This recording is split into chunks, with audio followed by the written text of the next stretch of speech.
তুমি জানো দারিদ্র্য কি শেখায়? দারিদ্র্য শেখায় কষ্ট সহ্য করতে, শেখায় ধৈর্য ধরতে, আর সবচেয়ে বড় কথা, শেখায় নিজের ওপর বিশ্বাস রাখতে। যে মানুষ জীবনের কঠিন সময় দেখেছে সে জানে সাফল্যের প্রতিটি ধাপ কতটা কষ্টের। কারণ এক টাকায় যখন সংসার চলে না, তখন এক টুকরো স্বপ্নই মানুষকে বাঁচিয়ে রাখে। আমি জানি তুমি ক্লান্ত, কিন্তু তুমি শেষ হয়ে যাওনি। তুমি যে পথ দিয়ে হাঁটছ সেই পথেই একদিন আলো আসবে।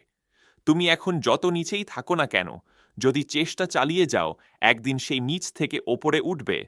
আর তখন সবাই বলবে, এই মানুষটাই একদিন কিছুই ছিল না। জীবন তোমাকে থামিয়ে দেবে, কিন্তু তুমি থেমো না। কারণ তোমার দারিদ্র্যই তোমার সবচেয়ে বড় শিক্ষক। যে মানুষ কিছু না থেকেও উঠে দাঁড়ায়, তার সামনে কোনো বাধাই টিকতে পারে না। একদিন তুমি নিজের জীবনটাই প্রমাণ করে দেবে দারিদ্র্য কোনো অভিশাপ নয়। এটাই হলো তোমার সবচেয়ে বড় অনুপ্রেরণা। কারণ অন্ধকার থেকেই সূর্য ওঠে, আর সবচেয়ে কষ্টের মানুষরাই একদিন সবচেয়ে উজ্জ্বল আলোয় জ্বলে ওঠে।